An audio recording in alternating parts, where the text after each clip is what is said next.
Ճիշտն ասած, այս հարցը կարծես թե հայազնի օրակարգում չկա, օբյեկտիվ պատճառներով հայազնում նոր ձևավորման փուլում գտնվող կուսակցությունը խորհրդանում ներկայացված չէ եւ չի կարող մասնակցել, ասենք, վարչապետի անվստահության հարցին։ Եվ այս առումով գուցե ավելի ճիշտ կլներ ոչ թե ինչ-որ կուսակցական դիրքորոշումներ այստեղ ներկայացնել, այլ խոսել ավելի շատ որպես քաղաքականությունից մի քիչ հասկացող եւ այն մեկնաբանող մարդ։ Հայաստանում իշխանափոխության մանդատ տարբեր ժամանակներում տարբեր ուժեր են հայցել։ Միայն մերս կարճ հիշողության մեջ մենք տեսել ենք բավականին այսպես ժողովրդական զանգվածային դրսևորումներ Լևոն Տեր-Պետրոսյանի, Ռաֆի Հովհաննիսյանի առաջադրումների ժամանակ։ Այսօր կարծես թե ձևավորվում է ինչ-որ մի նոր ձևաչափ, որը հավակնում է նման մի հայցել ժողովրդից եւ այստեղ կարծում եմ գնահատականների մասին խոսելը նախորոք այդքան էլ իմաստ չունի, որովհետև շատ կարճ ժամանակ անց մենք կստանանք այդ հարցերի պատասխանները, ինչ որ դուք ասեցիք։ Նախ միանգամից նշենք, որ վարչապետ Տիգրան Սարգսյանի գործունեությունը իր առաջին օրերից առ այսօր եւ կարծում եմ առաջիկայում էլ ոչ մի լավ բան հայ ժողովրդին ի վերջո չի բերել եւ նրա հրաժարականը կամ նրա պաշտոնանկությունը միշտ էլ պահանջելը արդարացված է։ Ինչքանով է դա նշանակում ամբողջական իշխանափոխություն, պարզ է, որ եթե Տիգրան Սարգսյանին հանեցին վարչապետական պաշտոնից, մեկ ուրիշին պետք է նշանակեն եւ իշխանափոխության հարցը այդ նշանակման հետ է կապված։ Իսկ այս պարագայում ձեր կարծիքով 4 ուժերը միասնական թեկնածու որպես այդպիսի ֆիգուր կկարողանան մեկ թեկնածուի շուրջ համախմբվել։ Արդեն նրանք համախմբված են, այդ 4 ուժերի մասին գուցե 4 թե 3 թե 3.5 իրենք թող որոշեն, բայց ամեն դեպքում ակնհայտ է Բարգավաճ Հայաստանի առաջնորդությունը, որը ճանաչվել է, ասենք, արդեն կոնգրեսի կողմից վերջին հանրահավաքում, Գագիկ Ծառուկյանը հայկական Իվանիշվիլի է եւ նրա հետ է կապվում հայ ժողովրդի փրկությունը։ Այս իմաստով Հայաստանում երբեք չի եղել միավորում որպես այդպիսի քաղաքական ուժերի կամ ընդդիմության։ Միավորումը միշտ եղել է մեկ քաղաքական ուժի շուրջ։ Ոչ թե հավասարների միավորում է եղել, այլ մեկը փաստացի արդեն ցույց է տվել, որ ինքը այս փուլում ինչ որ ռեսուրսների է տիրապետում, մյուսները գնահատելով այդ հանգամանքը, կարևորելով դա, փորձել են կցվել նրան այս կամ այն կարգավիճակով իրենց ռեսուրսներին համեմատ։ Այս տեսակետից պարզ է այսօր թե հիմնական խաղացողը որ ուժն է, ում հետ են ոմանք հույսեր կապում, մյուսները մտածում, որ չես գործան հույս է։ Ես ասացի, որ իշխանափոխության հիմնական հարցը երկու մասից է բաղկացած, ասենք, հնի հեռացում եւ նորի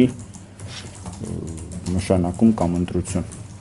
Եթե փոքր իշխանափոխություն դիտարկենք, խորհրդարանի մակարդակով, վարչապետի փոփոխության մակարդակով, դա նույնպես կարող է իշխանափոխություն լինել, եթե ասենք այդ փոփոխությունը շատ արմատական լինի, ասենք Սերժ Սարգսյանի թիմից չլինի, հանկարծ պարզվի, որ Գագիկ Ծառուկյանը պետք է լինի նոր վարչապետը։ Սա կարելի է ինչ-որ չափով այս փուլում համարել իշխանափոխություն, ոմանց դուրը կգա հենց Գագիկ Ծառուկյանի կամ նրա կուսակցությունից մեկ այլ մարդու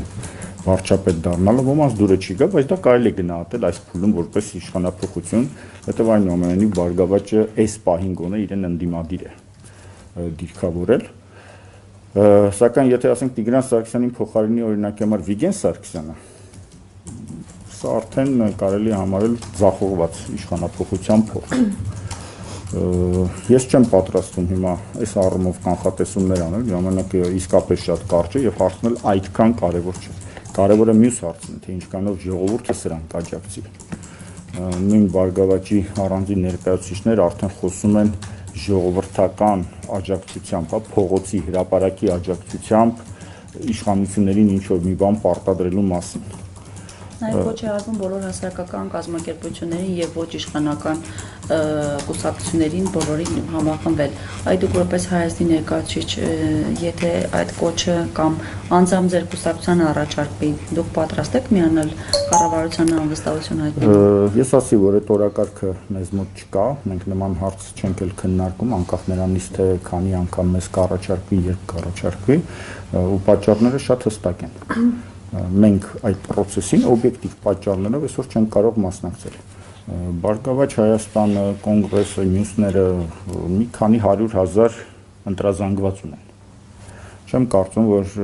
նոր ձևավորվող կուսակցությունը այսօր եթե ինչ-որ մի բան մի խոսք ավելացնի, այդ 100,000-ները 100,000-ով էլ կավելանան։ Հետևաբար մեր վրա այս առումով պատասխանատվություն ակնհայտորեն չկա, այս մեկ։ Երկրորդը, որպեսզի մենք որևէ բանի միավորվենք, մենք պետք է հստակ իմանանք ամբողջական ծրագիրը։ Վարչապետի հրաժարականը դա տեսականորեն, եթե ծրագիր կա, դրա առաջին քայլն է։ Մեզ առնվազն հետաքրքրում է պոտենցիալ վարչապետի անունը, եթե այդպիսի հրաժարական լինի, հաջորդ քայլերը սահմանափակվելու է դա վարչապետի փոփոխությամբ, թե ավելի ծավալուն փոփոխություններ են ենթադրվում եւ բազմաթիվ այլ հարցեր։ Բնականաբար այս հարցերը հրապարակային չեն քննարկվում եւ քանի դեռ մենք նման քննարկումների մասնակից չենք, բնականաբար դիրքորոշում էլ չեն կարող ունենալ, որովհետեւ ժողովրդին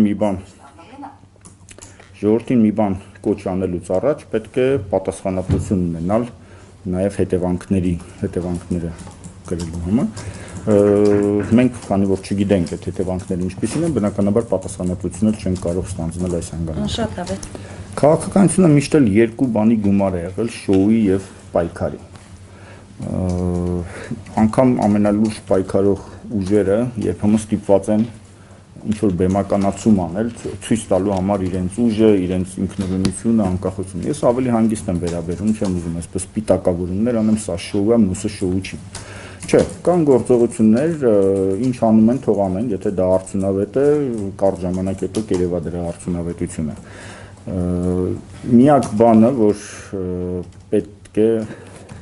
նկատեմ, դա անցյալից դասեր քաղելու այսպես կատաստրոֆիկ դեֆիցիտն է մեր քաղաքական գործիչների մոտ, այսինքն նույն բանը պարբերաբար կրկնում են նույն անարդյունավետությամբ։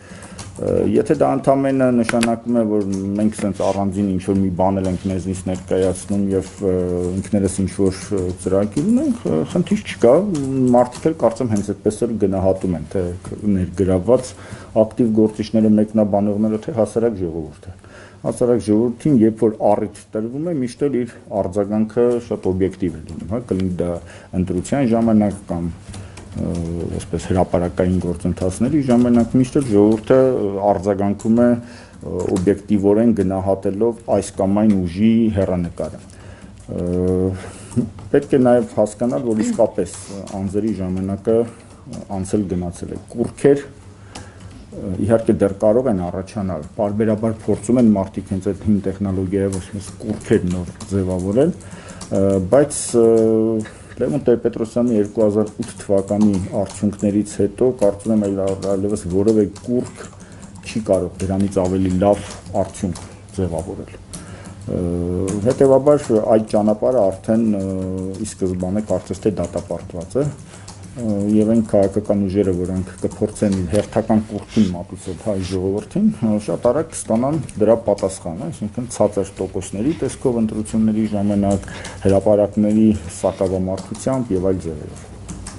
Շատ լավ։ Հիմա այդ ցնցումներ, բարիկադներ են խոստանում, դուք ինչ եք տեսնում, առաջիկայում այդպես բարիկադներ, ցնցումներ սպասելի են։ Ժողովուրդը դուրս կգա այդ ուժերի հետևից։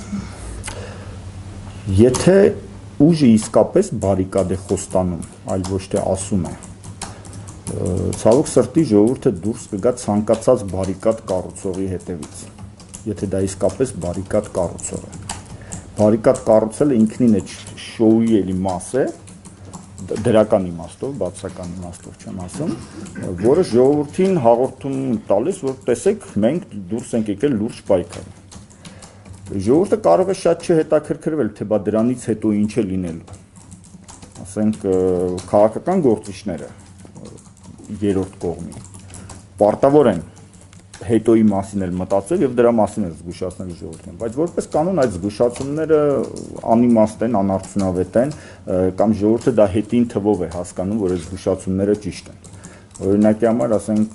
Լևոն Տեր-Պետրոսյանի շարժման ժամանակ էլ ես առիթ եմ ունեցել բազմիցս ասել, որ սրա վերջը սա է եւ սրա նպատակը սա է, այլ ոչ թե այն ինչ որ հայտարարվում է։ Շատերը լսել են, այնուամենայնիվ գնացել են ակտիվորեն մասնակցել են գործընթացներին, հետո համաձայնվել են կամ չեն խոստովանել, որ համաձայնվել են, բայց իրենց գործողություններով դա ցույց են տվել։ Նման մի բան կար Ռաֆի Հովհաննիսյանի հետ կապված, երբ որ մարդիկ ողջևորվեցին այդ մեծ թվերով եւ սպասում էին հեղափոխություն, գործից տեղյակ ներսից տեսնող մարդիկ հասկանում են, որ ոչ մի հեղափոխություն չի լինելու, որովհետեւ Ռաֆի Հովհաննիսյանը այդ հեղափոխության ազդակները չէր ճառագայթում էլ այդ պահին, անկախ իր ելույթներից։ Նմանապես այստեղ, եթե այսօր բարիկադներ կառուցվեն, ինձ համար դարձյալ մնում է հարց, այդ բարիկադներից հետո ով է գալու իշխանության։ Բացի այդ, մի շատ կարևոր հանգամանք կա, բարիկադները անկանխատեսելի են նաև, հետևաբար քաղաքական ուժերը, որոնք որ կարող են այսպես հրապարակային մեծ խոստումներ տալ բարիկադների մասին, կա ինչ-որ մի սահման, որից ենքում իրանք էլ չէին ուզի այդ բարիկադները տեսնել, Ուկրաինայում մենք տեսնում ենք, չէ, ասենք քաղաքական կուսակցությունները սկսեցին ինչ-որ գործընթաց, հետո եկավ պրավի սեկտորը եւ սկսեց թելադրել այդ գործընթացին, հիմա էլ չգիտեն ոնց հարցերը լուծեն, այս առումով այսպիսի անկանխատեսելի բաներ բարիկադներում միշտ էլ լինում է, հետեւաբար քաղաքական ուժերները պետք է շատ երկար մտածեն, հիմա այդ բարիկադը անում են, թե չեն անում, այլ հարց, որ կարող է ընդհանրապես այդ բարիկադը չի էլ պլանավորվում, ընդամենը զգուշացում է, որ կարող է բարիկադ լինել, բայց ես հակված եմ սպասելու, տեսնելու, թե բարիկադները երբ կկառուցվեն։ Վստահ եմ, որ հանրապետական կուսակցությունը չի զիջելու այս փուլում, եւ մենք ստիպված ենք լինելու ականատեսը լինել, թե ինչքանով են բարիկադներ խոստացողները իրենց խոսքի տերը։ Չզիջելով ասելով է նկատի ունեմ։ Վարչապետի հարցում, այսինքն չեն քվեարկելու, վարչապետին պաշտոնենք չեն անելու։ Եթե ինչ-որ գաղտնի պլան կա, որ այնտեղ մի 20 հանրապետական դեպուտատ գաղտնի արդեն անցել են Բարգավաճի կողմը, որ մենք չգիտենք, ես իհարկե կզարմանամ, բայց այդ տարբերակը չեն բացառում։ Բայց ներկա մեծամասնությունը բնականաբար իր վարչապետին չի հանձնել։ Եթե անգամ հանձնի, տեղը դնելու է դարձյալ իր վարչապետին։